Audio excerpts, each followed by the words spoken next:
喂, boa tarde, 下午好. Oi, pessoal, eu sou o professor Bal. Sábado à tarde, a gente sabe, é sempre 5 horas. A aula com o professor Bal, ela uma vez na China. História chinesa. Então, semana passada, a gente falou a primeira vez a gente ia estudar a dinastia Xizhou. Então, eu falei bastante sobre como que Zhou Chao é importante, como que influenciar a história da China. E a partir de hoje, a gente vai falar, vai chegar uma data. Tá? Uma data, essa data que é tão importante porque ele marca a partir dessa data todos gravação vão falar que os dados, tá? Os escritos são confiáveis agora. Então, o que eu falo? Que ano, às vezes que dia e que mês, até algumas vezes até que horas aconteceu algum evento, muitos dá para confiar. Isso porque a China tem um sistema que calcula os dados muito, ou calcula data muito confiável, ok?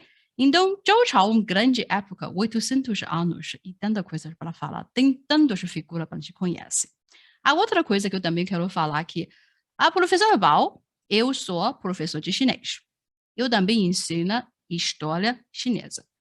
E recentemente eu estou recebendo, desde que a gente lançou ela uma vez na China, tem muita gente me pergunta sobre esse curso, e também tem gente que quer saber sobre o curso de chinês. Aí dessa ideia, eu comecei a pensar, vocês querem fazer uma conversa ao vivo comigo e fazer umas perguntas e sobre o curso, sobre estudar chinês, sobre estudar história, e as dicas, dúvidas, tudo a gente pode resolver. Então, eu acho que essa pode ser uma oportunidade para vocês me conhecer melhor. Eu chamo de matar curiosidades, ok? Então, me seguir no Instagram e também seguir no meu canal. A gente vai dar uma data lançada daqui a pouco sobre essa conversa, ok? Então, agora que eu vou deixar as pessoas entrar e daqui a pouco a gente vai começar a aula de história chinesa, ok? 好, então, Zhou Chao, que eu falo que é uma dinastia muito importante, é porque ele marca a caractere chinês. O que é caractere chinês? Isso não pode falar que algumas frases, porque caractere chinês são muitas coisas. Também depende a gente falar qual o campo, qual o assunto. Então, se falando filosofia, é um ponto. A gente falando no pensamento de, vamos falar, sistema e economia, sim, ética e arte, e muitas coisas. Então, essas são só uma, duas coisas que eu posso falar. Então, por isso, e dinastia Zhou é uma grande oportunidade que a gente consegue, tipo, entender um pouquinho aquele base, tá? Então, o base de caráter chinês, geralmente eu posso falar que conteúdo, mais de 90% foi formado na dinastia Zhou. Então, desde a primeira aula que eu falei sobre a história da China, a gente tem o pista básicos, missão técnico básicas, e tudo isso, e até o pensamento chinês, eu falo que a característica chinesa é isso, a gente respeita os ancestrais, o poder, o vem de, o céu. Esse pensamento, até às vezes, a gente já tem alguns de um evento acontecendo na história chinesa, uma época, o rei, por exemplo, lá, que é o último rei da dinastia Xia, que caiu, porque ele fez isso, isso, isso, ele perdeu virtude, ele perdeu apoio do povo. Tudo isso é um pensamento, sinceramente, gente, às vezes, eu tenho, tipo, uma dúvida em mim, que o que é esses pensamentos, será que é o pensamento do povo Xia, tá? Ou será que é tudo um pensamento, na verdade, da dinastia Zhou? Se o povo Zhou pensar isso, aí eles escreveram no livro é assim, eles falam, todo mundo era assim, aí as pessoas no futuro, desde essa dinastia, e todo mundo seguindo esse caminho. Então, por isso, tem muita gente que fala que, na verdade, Zhou Chao é, na verdade, dinastia chinesa, tá? Então, o original. Aí, falando um pouquinho de Zhou Chao. E semana passada eu também falei que estuda Zhou Chao porque o período é muito grande, né? 800 anos. Então, ele é dividido, na verdade, três partes. Uma primeira parte, a gente chama de Zhou Ocidental, Xizhou. Aí, a segunda parte é chamado Zhou Oriental, Dongzhou. O que aconteceu? Porque no meio, o capital tinha que mudar. Mas por que mudar? Com certeza tem uma coisa errada, tá? E dividir duas partes de uma dinastia na história chinesa é um fenômeno comum, na verdade. Você vai ver no futuro, vai ter mais dinastia parecido com isso. E geralmente é oriental, ocidental primeiro, depois o oriental, tá? Então, na parte de oriental, no futuro a gente vai chegar lá, ele vai dividir mais duas partes. Uma parte chamada Chunqiu, então essa é literalmente primaveras e outonos. A segunda parte é dividida de chamado Zhangguo, então esse é combate dos estados.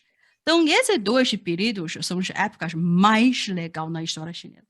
Você pode estudar que tantas coisas, tantas figuras, tantos eventos inacreditáveis, tá? Por mim, desde eu era criança, era meu favorito época, sempre foi, tá? Então, quando você chegar lá, a gente vai entender muito bem. Então, hoje, a gente vai ser segunda parte de dinastia Zhou, porque a semana passada, a gente fala principalmente sobre os ancestrais do Zhou, quando ele era um reino, ainda não era dinastia, tá? Aí depois a gente fala que eles são um povo de agricultura, tá? E depois a gente também falou que eles têm um rei ancestral muito famoso, que é uma pessoa com um coração muito nobre, tá? Então, um rei de humanidade. E depois nasceu o rei legendário, quem é? Wen Wan. Que Wen Wan deixou uma obra, até hoje, é considerado que um dos mais famosos livros, o mais conhecido livro chinês. Eu acho que continua qual é? I Ching, tá? I Ching. Então, I Ching, a gente também tem uma apresentação pequena para saber sobre esse livro, porque eu não sou especialista sobre esse livro, aí qualquer pessoa interessada, você pode procurar mais, tá? Então, essa é sobre I Ching. E depois, hoje, o que a gente vai estudar? Hoje, a gente vai ver o primeiro rei. Então, dinastia vai começar agora, oficialmente, ok? Então, eu vou colocar o slide agora. 看一看，tá? Pronto.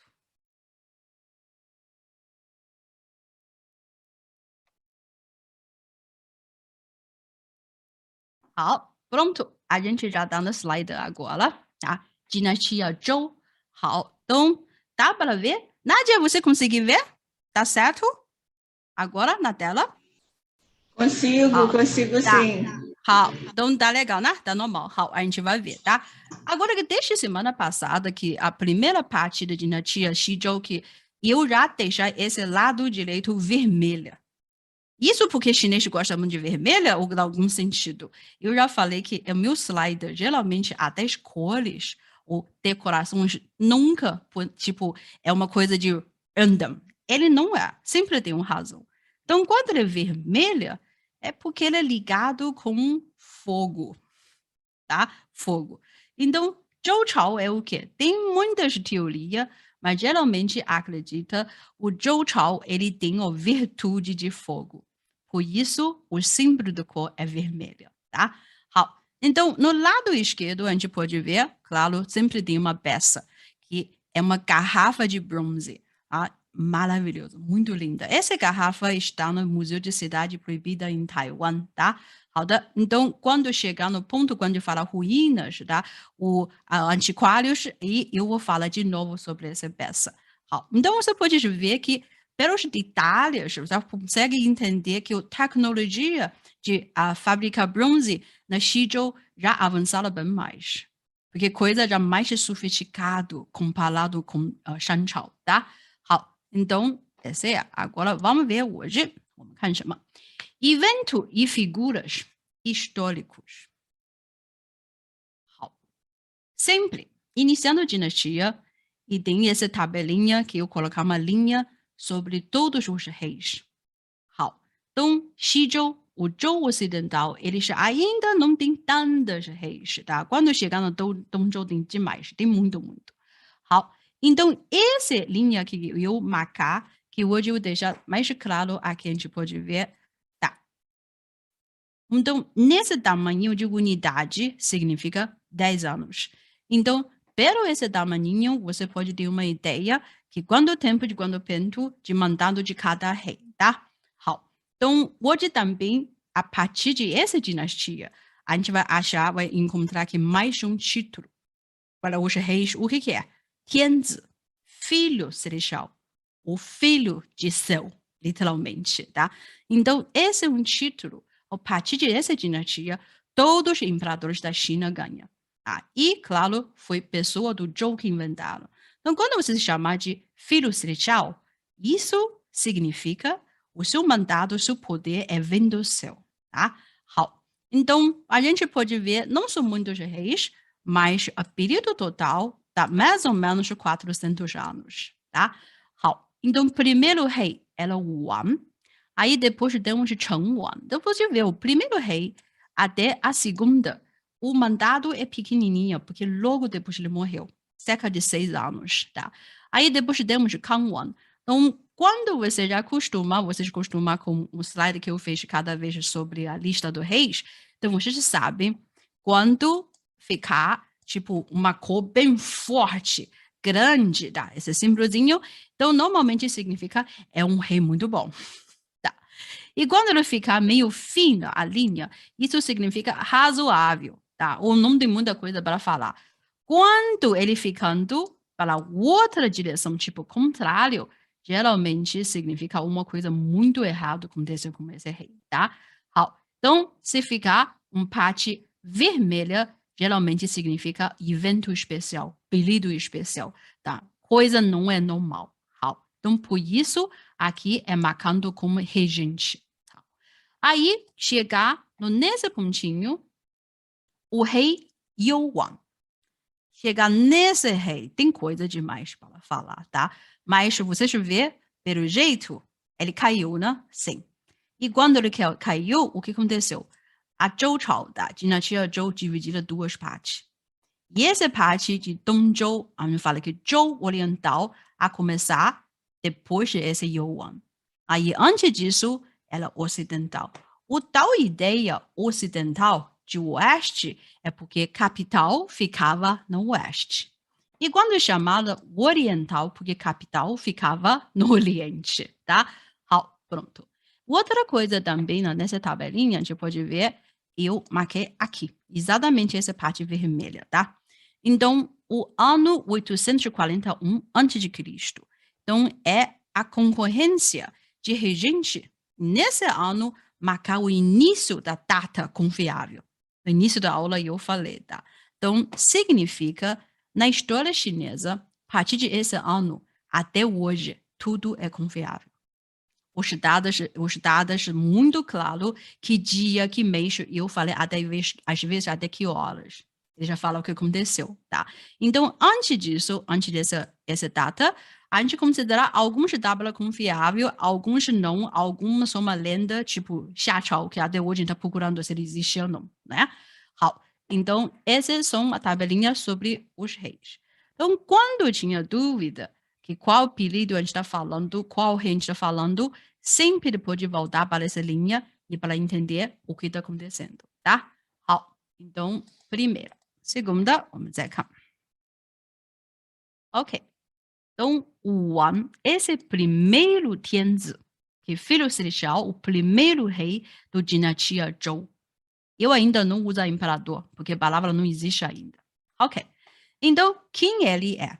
Na verdade, quando a gente está falando do finalzinho do dinastia Shang Chao, que aquele derrota de Di Xin já mencionou ele. Mas hoje, principalmente vai falar sobre ele. Ele é o filho, na verdade, segundo filho de Wen Wan. Que Wen Wan, aquele rei legendário que escreveu o I Ching. Tá? A história é assim que normalmente a gente sabe, desde a época de Shang Chao, que quem vai ser o próximo sucessor de o imperador, o rei, seria primeiro filho nascido, né? Primeiro. Ele também pode ser, não, também pode, tem que ser, ou mãe dele tem que ser a primeira esposa do rei também. Isso é chamado Dizi, tá? Mas o Wan, ele é segundo filho do Wan Wan. Ele não é primeiro nascido. Mas por quê? Ele é segundo nascido, ele virou rei. É porque o irmão mais velho, o primeiro nascido, o príncipe, o irmão dele, morreu cedo. Tá? Então, lenda falando, ele virou sopa. Lembra? Isso é terrível, mas essa é uma lenda. Vamos falar que ele morreu antes e, por isso, o segundo filho, ele vira o sucessor de Wan Wan. Então, a sobrenome da família é Ji. E o nome dele é Fa, de Fa, tá? Então, ele tem esse título póstumo, chamado Wu Wang, tá? Wu, essa palavra em chinês, ele tem sentido muito ligado com militar, com arte marcial. A coisa tipo contrário, comparando com arte, textos, tá? Wu Wang. Então, isso indicando ele um grande conquistador, tá? Ele nasceu morto em 1076 até 1043 a.C. O capital é Haojing.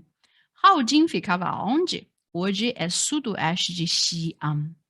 Então, Xi'an, nessa cidade, vamos falar que apareceu na história da China a partir de dinastia Zhou.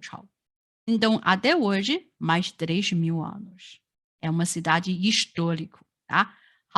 Então, quando ele morreu, a tumba dele estava no Bi, também fica no sudoeste de Xi'an.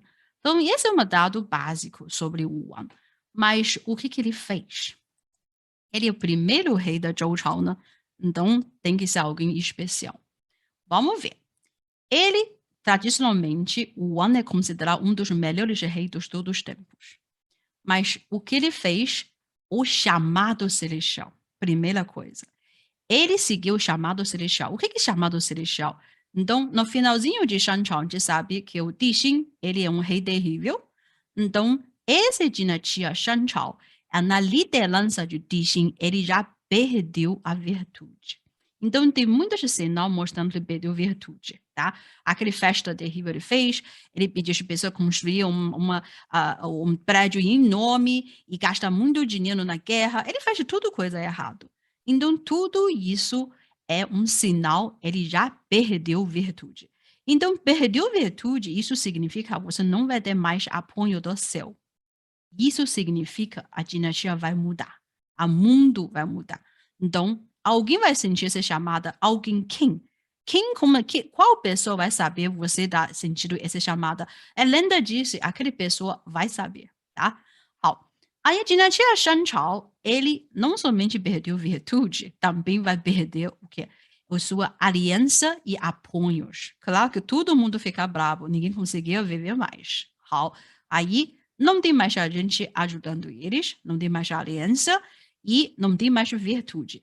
Isso no povo Shan, tipo um sistema ou no pensamento do povo Shan, eles acham isso significa essa dinastia não vai existir mais, porque o chamada já está chegando para novo líder. Então, quem está naquela posição tem a obrigatório para o quê? Trazer o país de volta. Então, a gente chama de um chamado celestial. Mas esse chamado celestial é quem sente primeiro. Não era o Wang, era o pai dele. Ou aquele rei legendário Wen Wang, tá? O autor de I Ching. Então, ele já sentiu, lembra que ele ficou 7 anos preso. Aí quase morreu. Então, quando ele saiu, voltou para o reino dele, ele já deixa muito claro para ele. A gente precisa tirar esse Dixin. Tá? Agora é obrigatório. O país precisa disso, o céu está mandando isso. Então, essa chamada, primeiro, é o de Wen Wang. Mas o Wen Wang, ele morreu antes de guerra acabar. Tá? Ele morreu. Aí, quando ele morreu, o que aconteceu? O último desejo dele. Então, Wen Wang falou que derrotar o dinastia Shan e construir uma nova dinastia. Agora virou obrigatório uma missão para o filho dele. Então, o pensamento chinês, o pensamento de Zhou Chao, eu falo. Quando o céu chamou, quando seu pai mandou, isso é tipo, absolutamente você tem que fazer, como um filho, como um líder. Aí, o nosso Wang, ele tomar esse mandato, que receber esse chamado, e começar essa liderança. Aí, vamos ver o que acontece, tá? Lembra aquele 4 crimes de Dixin? Quando você precisa declarar uma guerra para uma dinastia como Zhou Chao, eles se acham uma dinastia muito civilizados. Eles sempre acham eles estavam no lado correto, certo, justiça. Então, você vai, trazer para declarar uma guerra. Essa é uma ação muito séria. Então, quando a gente chegar na época para aprender a livro de arte da guerra, a gente vai ver, tá? Guerra é uma coisa muito séria. Você só vai fazer se não fosse necessário, nunca. Então, você vai declarar uma guerra numa dinastia, aí você tem que ter uma razão, tem que ter razão. Então, eles te deram 4 razões. Essas 4 razões, hoje em dia, no nosso olhos de moderno, fica engraçado até, no tipo, que ouvir a opinião da mulher, essa como que pode ser um crime, mas ela, tá? Então, ele não manteve atitude respeitosa nas cerimônias de sacrifícios. Isso era sério. E depois, ele não colocou as parentes no cargos impotentes. Então, para a gente, hoje em dia, uma pessoa que qualquer homem que ser humano, eu acho, na sociedade moderna, como é que você pode colocar os seus pais? Não? Hoje em dia a gente tem lei proibir disso, mas no pensamento de Shan, da povo Shan, família, relação de família é importantíssimo. Ela é tão importante, aquela relação, ele quase virou uma lei. O que significa? Você precisa mandar os cargos mais importantes, mais altos, só pode ser na mão das suas famílias. Então, esse ela jeito, ela caminho correto, tá? Então, pensamento diferente. Aí, o último, ele permitiu que, Dixin permitiu que fugitivo trabalhe. Então, hoje em dia, a gente tem lei de ética contra isso, não é? Então, você não pode ser um criminoso ou vir político, ok? Mas, naquela época, Dixin usava muita gente fugitivo. Então, esse também era errado. Se você tiver essas 4 razões, tipo, listando uma declaração de guerra com essas razões, isso na cabeça do povo, você está no lado certo. Então, essa naquela época, ok? Aí depois, vamos ver os preparam para a guerra, tá? Então, a Guerra de Muye é uma guerra muito famosa, porque essa guerra acabaram Shan. Shan acabou até, eu marcar aqui um dado aqui, dia 26 de janeiro, calendário chinês antigo, tá? Em 1046 a.C. E até agora que a gente tem 21ª aula hoje em 21 aulas de história chinesa, eu nunca colocar uma data com mês e dia para uma guerra. Primeira vez. Então, a coisa está mudando. Porque tem tantos escrito e registro está mostrando claramente que data é, tá? 26 de janeiro. Então, o que eles têm? Tinha 4 acusações. Pronto, aquela lista. Então, isso mostra você está no lado correto. Justiça. Então, eu declaro guerra porque foi necessário. Segunda coisa, vamos ver força militar agora. 300 carros militares.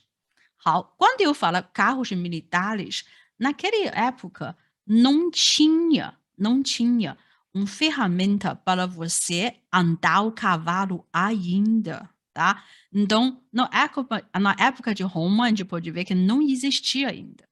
Então, o sistema, especialmente aquele parte para você colocar pé num cavalo, isso é uma invenção depois. Nessa época, mundo inteiro, não somente na China, tá? Não tinha a gente, tipo, guerreiro andando no cavalo, isso não existia. Mas a maioria, cavalo estava usando na guerra, sim. É como carro, tá? Então, 300 carros militares são muita coisa. Aí depois, eles tinham 3.000 guerreiros de tigre. São elite, eu falo aqui. O que é elite? São os guerreiros profissional. Então, guerreiro, não é soldado, como é que funcionava naquela época? Já existe militar profissional, então, na época de Zhou, sim. Esses 3.000 são o quê? Treinados. São as pessoas que sabem lutar. São as pessoas que têm armas, têm os equipamentos profissionais. Então, 3.000 não é qualquer soldado. Não é voluntários. Eles são guerreiros profissionais. Então, isso é muito impressionante, tá? Aí depois, um total, esse campanha tem 45.000 soldados. Então, guerra, esse é lado do Zhou, tá? A gente já tem declaração, tá no lado correto. 300 carros e depois 3.000 guerreiros, 45.000 soldados. Então, é muita gente. Então, lado na mulher. Aí, a defesa de Dixin. Do lado de Dixin tem o quê? Tem 70, não, desculpa. Então, 700 mil soldados. Aí, quando falando tantos soldados, e o outro lado tem o quê? 45 mil, não é? Aí, esse soldado dá quase mais de, vamos falar, 10 vezes o que Zhou Chao tem, não é? Então, eu acho que Shan Chao tem gente demais. 700 mil, muita gente. Quase 1 milhão, né? Aí, tem uma detalhe. A maioria dos soldados são cativos ou escravos. E o outro lado, o Zhou Chao, 3 mil. A gente sabe aquela história muito famosa de grego, os 300 guerreiros que pararam o ataque de Pérsia, não é? Foi 300? Aqui tem 3 mil. Imagina que 3 mil profissionais. Aí contra o quê? 70, não, 700 mil. Aí tantas gentes. Se você compara de pessoa, número de quantidade. Então, uma curiosidade que parece que esse lado tem bem mais gente, então esse lado deveria ganhar, né? Não é. Só que, na realidade, não é bem assim. Maioria dos soldados são captivos, não são elites. Ok. No lado de Zhou Chao, eles declaram guerra porque eles acham que eles deveriam. Está no lado correto. Aí, no lado de Shan Chao, eles estão me defendendo. Aí, levaram os captivos, os escravos. Gente, mas você tem 1 milhão de escravos captivos. Você acha, manda essa gente para a guerra, eles vão defender você? Ou, quando no meio do caminho, eles vão pensar outra coisa, tá? Aí continua.再看 aqui, tá? Então, no ataque da União sobre liderança, então, esse ataque de união sobre liderança no Reino Zhou. Então, tinha quantas alianças, gente? Mais de 11 reinos. Tanta gente juntos com Zhou Chao. Então, você pode imaginar que quando o Wen Wan, ele chamava para todo mundo, vamos tirar esse rei terrível de Dixin de Shan Chao, que Shan Chao não serve mais, já perdeu a virtude. Muita gente concordaram. Por isso, quando eles atacaram, a gente pode ver aqui, geralmente, tá? Tudo essa direção a gente pode ver é de uma aliança. Então, aliança de Zhou Chao. Então, temos aqui, vamos ver, tá? Então, o amarelo, essa parte amarelo, tá? Nessa direção, essas são as defesas de dinastia Shan Chao. Então, capital, ela Zhaoge, não ficando aqui. A famoso lugar Muye, que é onde aconteceu essa batalha, e muito perto do capital. Então, ele parece muita gente, né? Lembra que quase 1 milhão? Aí, nesse lado, temos Zhou, tá? Zhou ficando nesse lado, tá? Oeste. Então, eles têm muitas alianças e não são tanta gente, mas são muito profissionais. Então, carros militares também. Então, tem vamos falar, tecnologia era melhor também. Ok. Então, quando a batalha acontece, eu falei que, mas como tem muita gente no Shan Chao, há problema que muitos os soldados deles não são soldados. É cativos, escravos, que quem eu acho não é muito fã do Dixin, não é? Então, agora vocês vão na guerra e defender esse rei terrível? Eles vão? Não, claro que não. Então, no meio da guerra, quando chegar no Muye, aqui tá, nesse ponto, essas pessoas ficam o quê? Eles mudaram lado. Escravos captivos, eles mudaram lado e juntando com o soldado do Zhou e voltou a atacar o capital. Esse que aconteceu. Mesmo você tem tantos soldados, achava que ao Shan Chao, eles achavam que vai conseguir. Aqui você só tem o quê? 45 mil a total. A gente tem 700 mil. Então, com certeza, a gente vai ganhar. Não, realidade, nunca. E, na verdade, tem muitas batalhas, muitas guerras na história, a gente pode ver. Quem tem mais soldado, quem tem mais arma, não necessariamente ganhar, não, tá? Então esse é um muito bom exemplo. Ok, então o que aconteceu? Afinal, o que aconteceu na mulher, ela Shan Chao caiu.